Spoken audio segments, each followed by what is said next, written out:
डाला है मैंने। ठीक है, तो कंक्लूजन लास्टली मैं ये सेशन कंक्लूड इसे करना चाहूंगी कि ट्रीटमेंट के ऊपर ही हम ज्यादा भर देते हैं, तो इसी को हम ध्यान में रखते हुए तो पहले हमारा प्रोटोकॉल ऐसे ही होना चाहिए। दीपन पाचन चिकित्सा, इसमें दीपन पाचन द्रव्य भी मैं तुरंत बता देती हूँ आपको।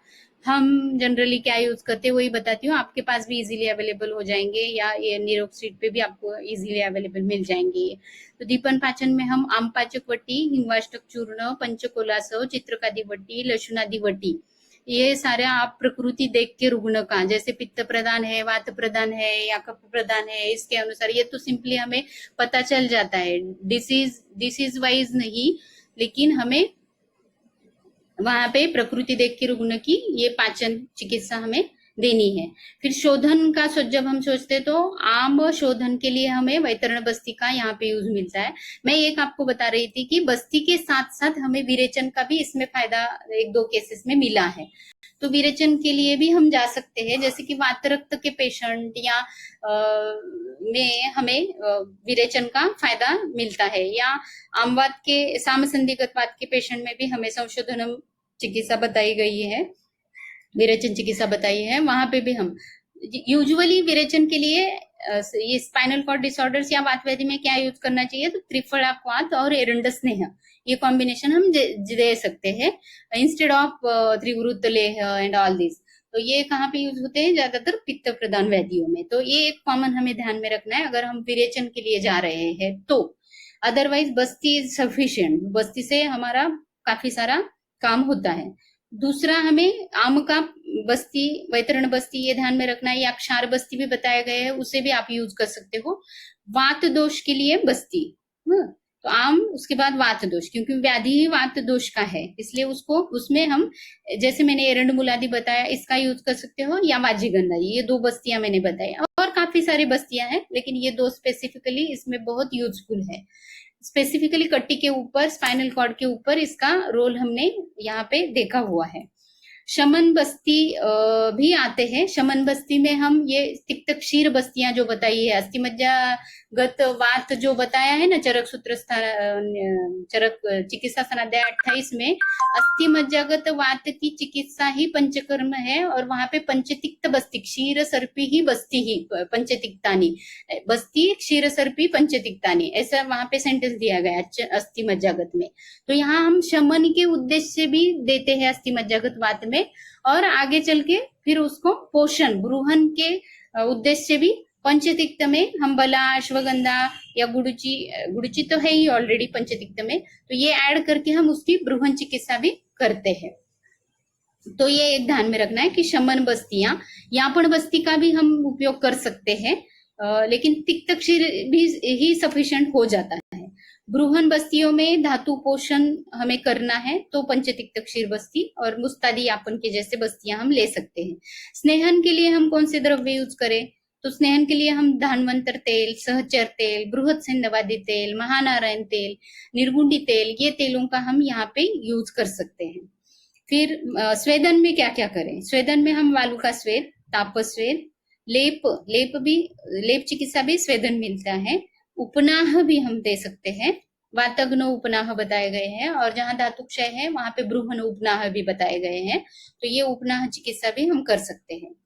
और पिंड स्वेद आगे चल के, जैसे हमने पिजिनचिल किया है इस पेशेंट में, किसी अस्थिमज्जागत, एक और पॉइंट मैंने बताया था कि मांसक क्षय भी मिलता है कोई पेशेंट में, हम जब डायग्नोसिस करने जाते हैं उसका धातु क्षयात्मक, तो ये मांसक क्षय जहां पे मिलता है वहां पे हमें कौन सी चिकित्सा यूज करनी है, पिंड स्वेद।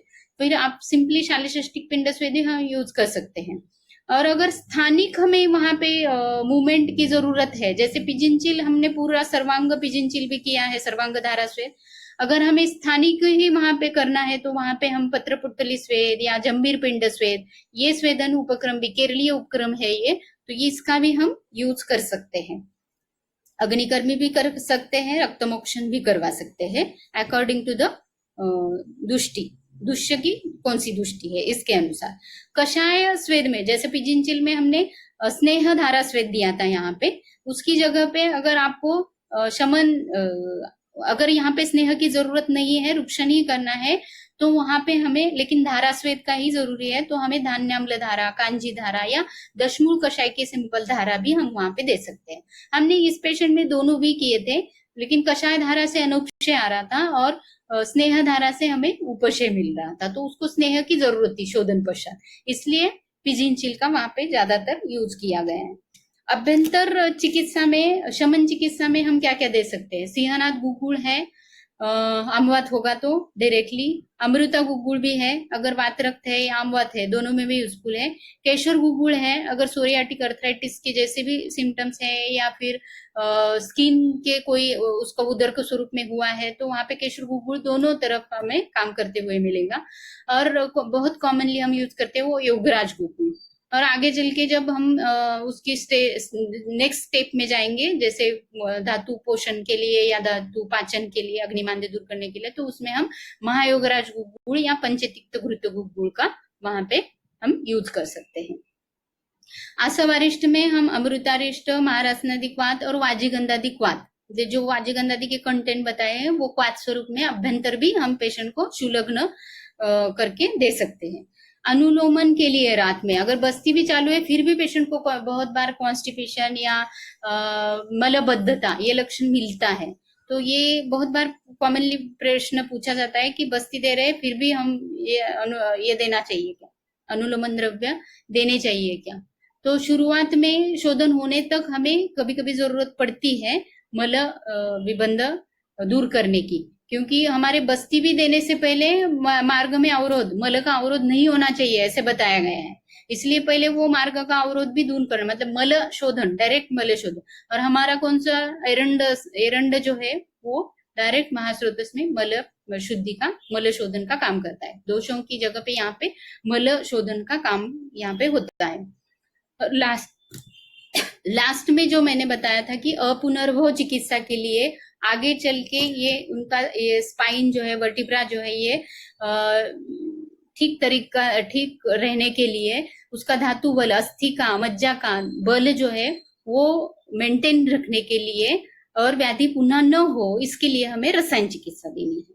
रसायन चिकित्सा में सिंपल हमारे पास जो अस्थि के रसायन बताए गए हैं, अस्थि मज्जा के, गुडुची बहुत अच्छा रसायन है, आप वो गुडुची किसी भी फॉर्म में आप दीजिए, तिक्तक क्षीर के स्वरूप में दीजिए, गुडुची स्वरस के स्वरूप में दीजिए या फिर पंचतिक्त घृत के स्वरूप में, मतलब अगर पेशेंट एकांतिक वात का है या धातुक्षयात्मक काफी है तो उसको स्नेह के माध्यम से आप रसायन चिकित्सा कर सकते हैं। तो इस क्रम से हम इस स्टेप से जाएंगे तो हम जरूर पूरी तरीके से, मतलब अगर पोस्चरल बहुत चेंजेस हो गए हैं तो उसको तो बैम्बू स्पाइन हुआ है तो उसको तो काफी हद तक हम क्योर कर सकते हैं, सिम्टोमेटिक उसको जो रिलीफ देना है वो भी दे सकते हैं। स्पाइन में चेंजेस बहुत नहीं कर सकते, लेकिन आगे उसको कम से कम उसकी जो डेली रूटीन है, उसका जो काम है, चलना उठना बैठना सोना, ये कम से कम पेशेंट ने करने चाहिए खुद से, ये स्टेज तक हम पेशेंट को जरूर ला सकते हैं, ये हमारा यहाँ पे अनुभव है। तो ये जो एंकिलोजिंग स्पॉन्डिलाइटिस का आज चर्चा हमने की है या टॉपिक मैंने डिस्कस किया है, उसके ऊपर अगर आपको कोई शंका होगी तो आप जरूर टेक्स्ट बॉक्स में डालिए या फिर आगे भी कभी आप मुझे पूछ सकते हैं, मैं इसके ऊपर जरूर बोलना चाहूंगी। मैं फिर से सबको एक बार धन्यवाद देना चाहती हूँ। मैं टेक्स्ट बॉक्स में एक बार चेक कर लेती हूँ किसी के क्वेश्चन है क्या, क्वेश्चन नहीं दिख रहा है मुझे, तो okay then, thank you very much.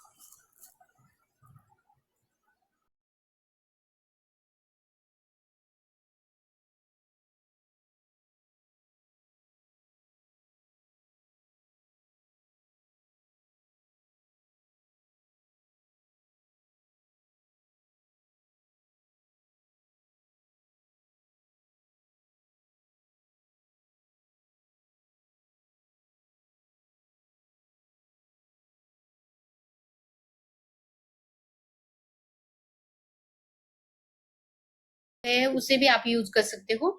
वात दोष के लिए बस्ती, तो आम, उसके बाद वात दोष, क्योंकि व्याधि ही वात दोष का है, इसलिए उसको उसमें हम, जैसे मैंने एरंड मुलादी बताया, इसका यूज कर सकते हो, या वाजीगंधा, ये दो बस्तियां मैंने बताई, और काफी सारी बस्तियां हैं, लेकिन ये दो स्पेसिफिकली इसमें बहुत यूजफुल है। स्पेसिफिकली कट्टी के ऊपर, स्पाइनल कॉर्ड के ऊपर इसका रोल हमने यहाँ पे देखा हुआ है।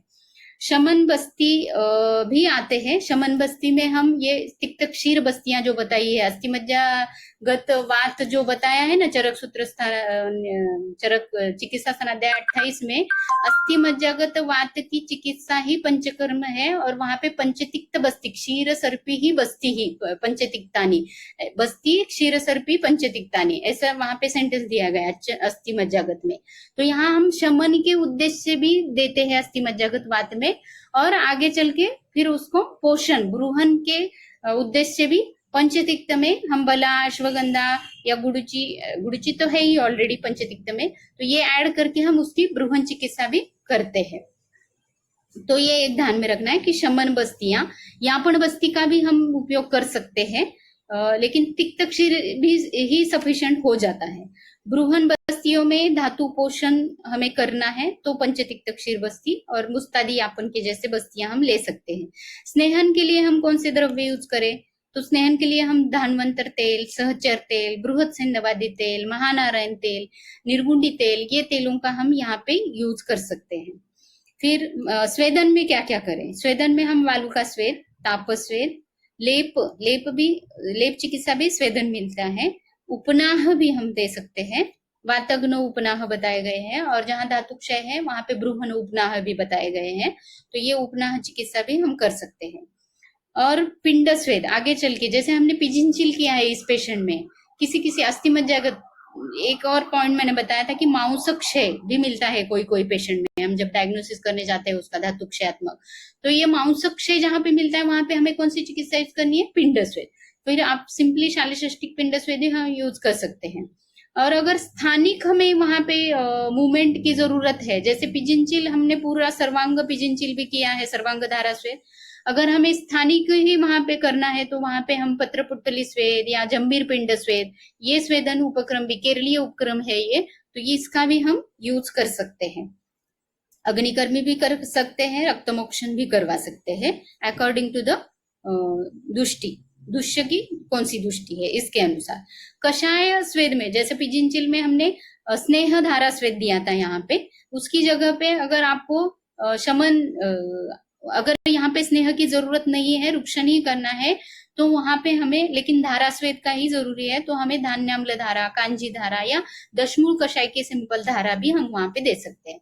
हमने इस पेशेंट में दोनों भी किए थे, लेकिन कषाय धारा से अनुपक्षय आ रहा था और स्नेह धारा से हमें उपशय मिल रहा था, तो उसको स्नेह की जरूरत थी शोधन पश्चात, इसलिए पिजिनचिल का वहां पे ज्यादातर यूज किया गया है।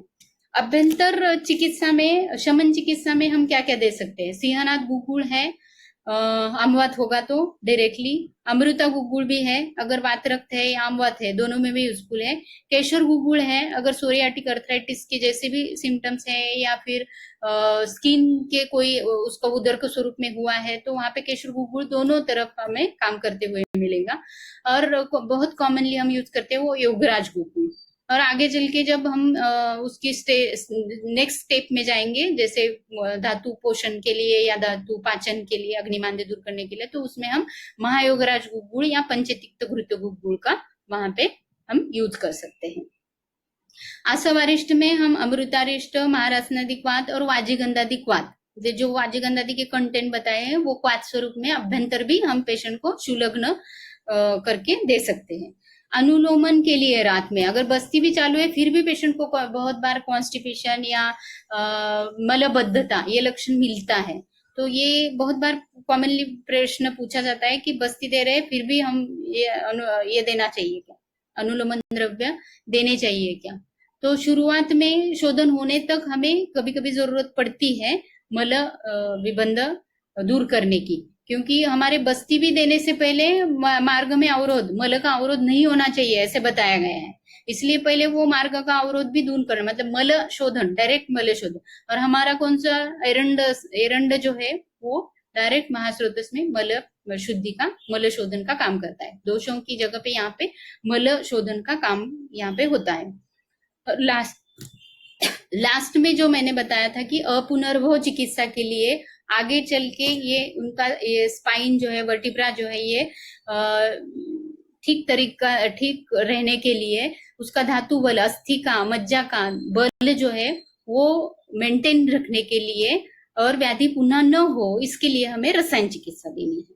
रसायन चिकित्सा में सिंपल हमारे पास जो अस्थि के रसायन बताए गए हैं, अस्थि मज्जा के, गुडुची बहुत अच्छा रसायन है। आप वो गुडुची किसी भी फॉर्म में आप दीजिए, तिक्तक्षीर के स्वरूप में दीजिए, गुडुची स्वरस के स्वरूप में दीजिए, या फिर पंचतिक्त घृत के स्वरूप में। मतलब अगर पेशेंट एकांतिक वात का है या धातुक्षयात्मक काफी है तो उसको स्नेह के माध्यम से आप रसायन चिकित्सा कर सकते हैं। तो इस क्रम से हम इस स्टेप से जाएंगे तो हम जरूर पूरी तरीके से, मतलब अगर पोस्चरल बहुत चेंजेस हो गए हैं तो उसको तो बैम्बू स्पाइन हुआ है तो उसको तो काफी हद तक हम क्योर कर सकते हैं। सिम्टोमेटिक उसको जो रिलीफ देना है वो भी दे सकते हैं। स्पाइन में चेंजेस बहुत नहीं कर सकते, लेकिन आगे उसको कम से कम उसकी जो डेली रूटीन है, उसका जो काम है, चलना, उठना, बैठना, सोना, ये कम से कम पेशेंट ने करने चाहिए खुद से। ये स्टेज तक हम पेशेंट को जरूर ला सकते हैं, ये हमारा यहाँ पे अनुभव है। तो ये जो एंकिलोजिंग स्पॉन्डिलाइटिस का आज चर्चा हमने की है या टॉपिक मैंने डिस्कस किया है, उसके ऊपर अगर आपको कोई शंका होगी तो आप जरूर टेक्स्ट बॉक्स में डालिए, या फिर आगे भी कभी आप मुझे पूछ सकते हैं, मैं इसके ऊपर जरूर बोलना चाहूंगी। मैं फिर से सबको एक बार धन्यवाद देना चाहती हूँ। मैं टेक्स्ट बॉक्स में एक बार चेक कर लेती हूँ किसी के क्वेश्चन है क्या। क्वेश्चन नहीं दिख रहा है मुझे, तो okay then, thank you very much.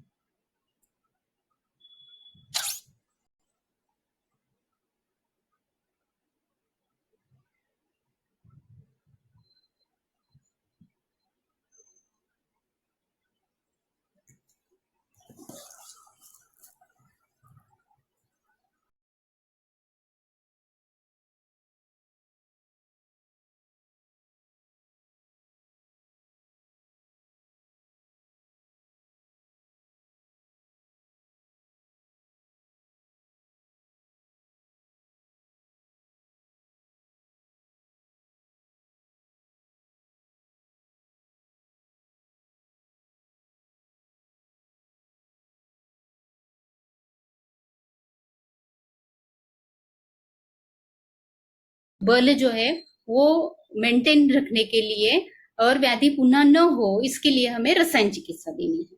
रसायन चिकित्सा में सिंपल हमारे पास जो अस्थि के रसायन बताए गए हैं, अस्थि मज्जा के, गुडुची बहुत अच्छा रसायन है। आप वो गुडुची किसी भी फॉर्म में आप दीजिए, तिक्तक्षीर के स्वरूप में दीजिए, गुडुची स्वरस के स्वरूप में दीजिए, या फिर पंचतिक्त घृत के स्वरूप में। मतलब अगर पेशेंट एकांतिक वात का है या धातुक्षयात्मक काफी है तो उसको स्नेह के माध्यम से आप रसायन चिकित्सा कर सकते हैं। तो इस क्रम से हम इस स्टेप से जाएंगे तो हम जरूर पूरी तरीके से, मतलब अगर पोस्चरल बहुत चेंजेस हो गए हैं तो उसको तो बैम्बू स्पाइन हुआ है तो उसको तो काफी हद तक हम क्योर कर सकते हैं। सिम्टोमेटिक उसको जो रिलीफ देना है वो भी दे सकते हैं। स्पाइन में चेंजेस बहुत नहीं कर सकते, लेकिन आगे उसको कम से कम उसकी जो डेली रूटीन है, उसका जो काम है, चलना, उठना, बैठना, सोना, ये कम से कम पेशेंट ने करने चाहिए खुद से। ये स्टेज तक हम पेशेंट को जरूर ला सकते हैं, ये हमारा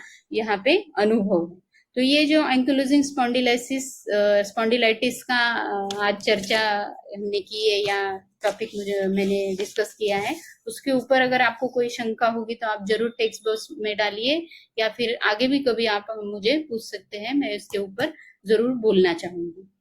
मैं फिर से सबको एक बार धन्यवाद देना चाहती हूँ। मैं टेक्स्ट बॉक्स में एक बार चेक कर लेती हूँ किसी के क्वेश्चन है क्या। क्वेश्चन नहीं दिख रहा है मुझे, तो okay then, thank you very much.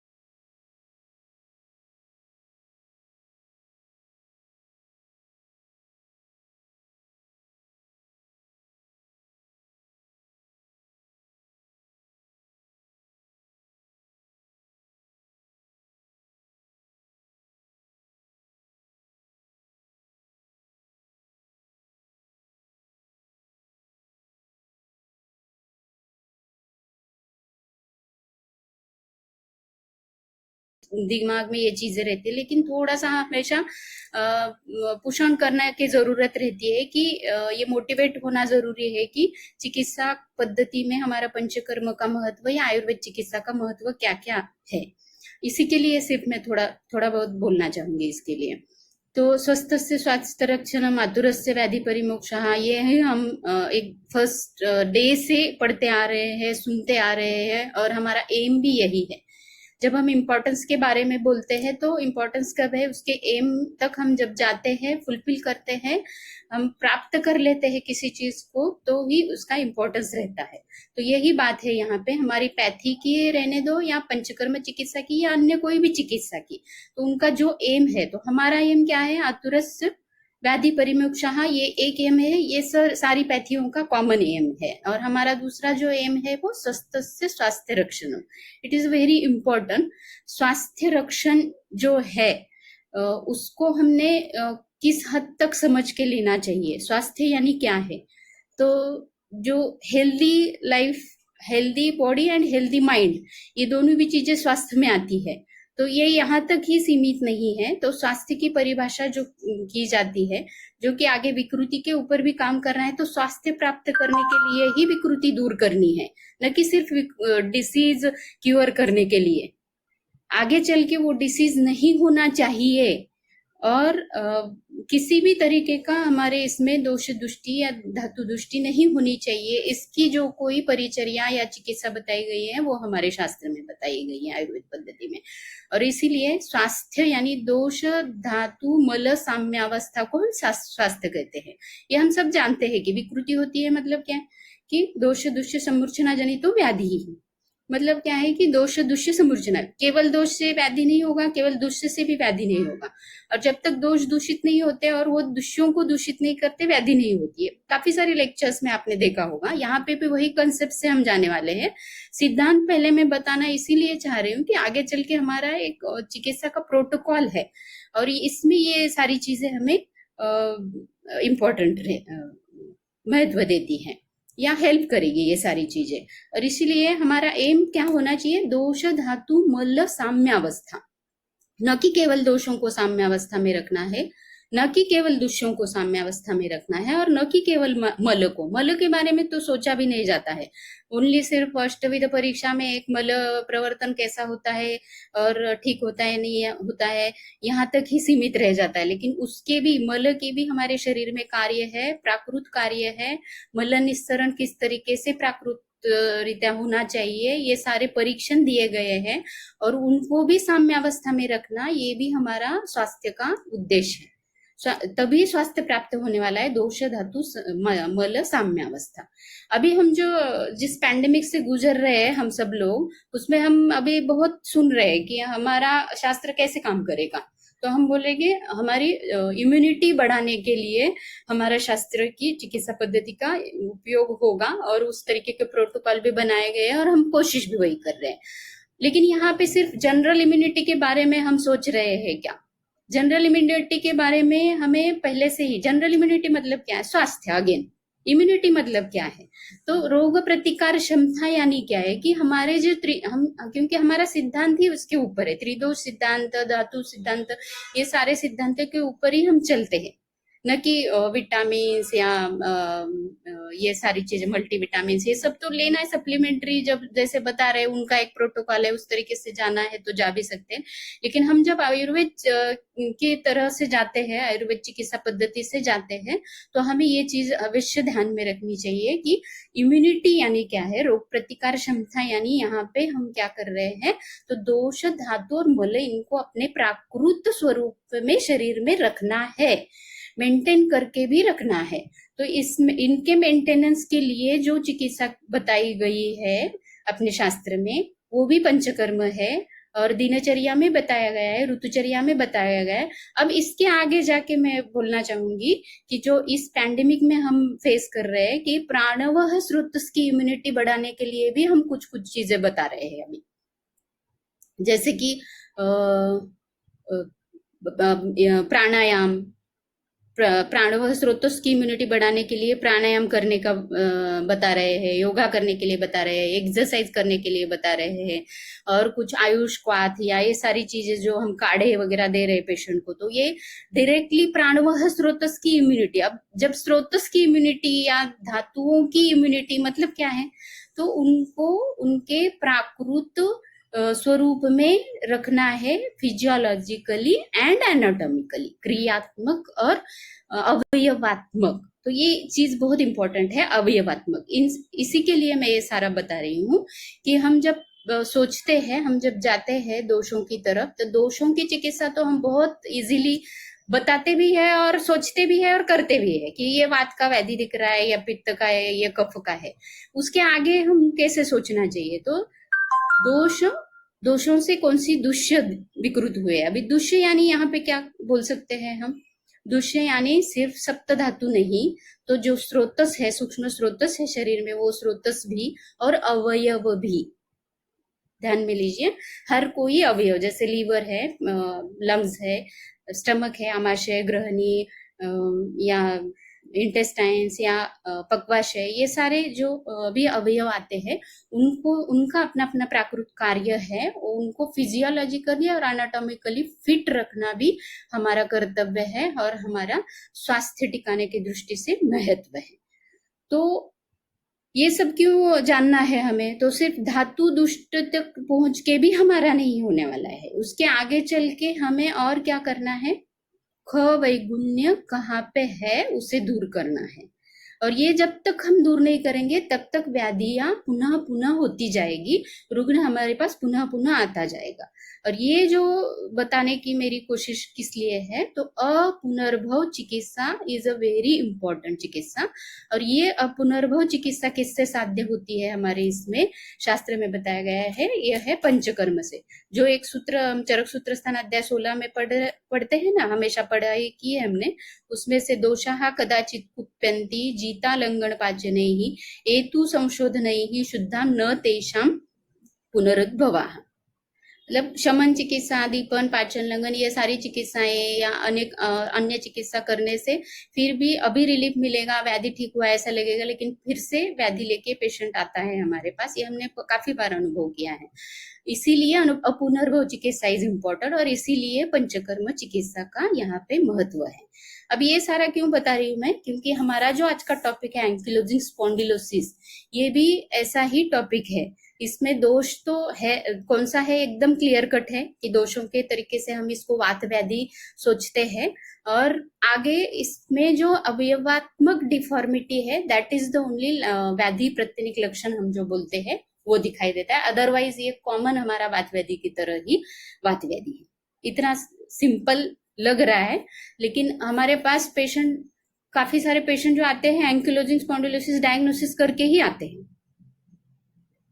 और जो नहीं आते हैं वो उनको हम संधिवात, आमवात या वात व्याधि बोल के ही ट्रीट करते हैं, और यही हमारी चिकित्सा पद्धति है। और इसी तरीके से हमें इसको एंकिलोजिंग स्पॉन्डिलोसिस के बारे में भी सोचना है। तो ये ख वैगुण्य कहाँ पे, इस व्याधि में ख वैगुण्य हमें कहाँ पे, कौन सी भी व्याधि के बारे में हम सोचेंगे तो ऐसा ही सोचना है कि इसका ख वैगुण्य पूरा हमें दूर करना है, उसका जो अवयव या उसके जो धातु या स्रोत जो भी दुष्य है इन्वॉल्व, उनका भी बल बढ़ाना है। तो उनका बल बढ़ाते समय भी हमें वहां पे चिकित्सा देने की जरूरत पड़ती है। पहले शोधन, पंचकर्म, और एक ध्यान में हमें रखना है कि पंचकर्म इज नॉट ओनली शोधन, ये केवल शोधन चिकित्सा यानी पंचकर्म नहीं है। पंचकर्म में काफी सारे ब्रूहन, शमन चिकित्साएं भी बताई गई है, जिसका इम्पोर्टेंट ऐसी व्याधियों में भी उसका इम्पोर्टेंस है और है। ये कॉम्बिनेशन में ही हमें चिकित्सा करनी है पंचकर्म से।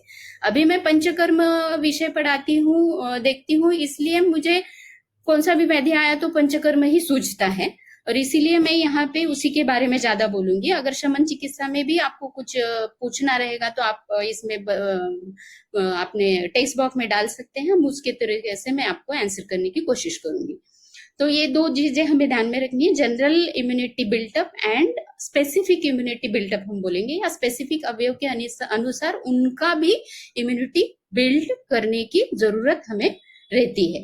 और एक एग्जांपल मैं देना चाहूंगी, जैसे कैंसर हम बहुत अभी बोल रहे हैं, और कैंसर को भी हमने बहुत अच्छे तरीके से आयुर्वेद ने अभी चिकित्सा देने स्टार्ट की है, लेकिन वहां पे भी हम ऐसा नहीं बोलते कि एंटी कैंसरस ट्रीटमेंट हम दे रहे हैं। हम क्या बोलते हैं वहां पे भी, हम हमारी इम्यूनिटी बढ़ाने की चिकित्सा करते हैं, या फिर ज्यादातर कीमो रेडियो के जो साइड इफेक्ट्स है, मेडिसिन के जो साइड इफेक्ट्स है, उनको दूर करने के लिए हमारी चिकित्सा पद्धति है। लेकिन इससे आगे जाके भी हमें बोलना चाहिए कि जैसे उन्होंने भी स्टेजेस बताए हैं कैंसर के, तो हमने भी उनका क्राइटेरिया करना चाहिए कि एकदम न्यूली डायग्नोज्ड है, फिर कुछ अगले स्टेज पे है, तो यहाँ पे कौन सा पंचकर्म या शमन चिकित्सा हम दे सकते हैं, सिम्टोमेटिकली दे सकते हैं। और इससे आगे जाके मैं बोलूंगी अवेगावस्था, ये जैसे कैंसर जैसे व्याधि रहते हैं या और कोई भी वेगावस्था जन्य व्याधि रहते हैं, इन सारी व्याधियों में अवेगावस्था में फिर से हमें एक चिकित्सा करनी रहती है, जो शोधन चिकित्सा है। It's very important. तो जब भी हमारे पास कैंसर का कौन से भी स्टेज में रुग्ण आने दीजिए, इनिशियल स्टेज में या फिर कीमो होने दीजिए, रेडियो होने दीजिए, बस एक एज लिमिट और अर्हता अनार्हता जो पंचकर्म में, सामान्य पंचकर्म में बताई गई है, उसको देख के हमें यहाँ पे अवेगावस्था में उनकी बल चिकित्सा बढ़ाने से पहले डायरेक्ट उसको बल बढ़ाइए बोल के हमने अगर उसको बल्य चिकित्सा देने स्टार्ट की, तो पेशेंट का अग्नि बहुत मंद हुआ रहता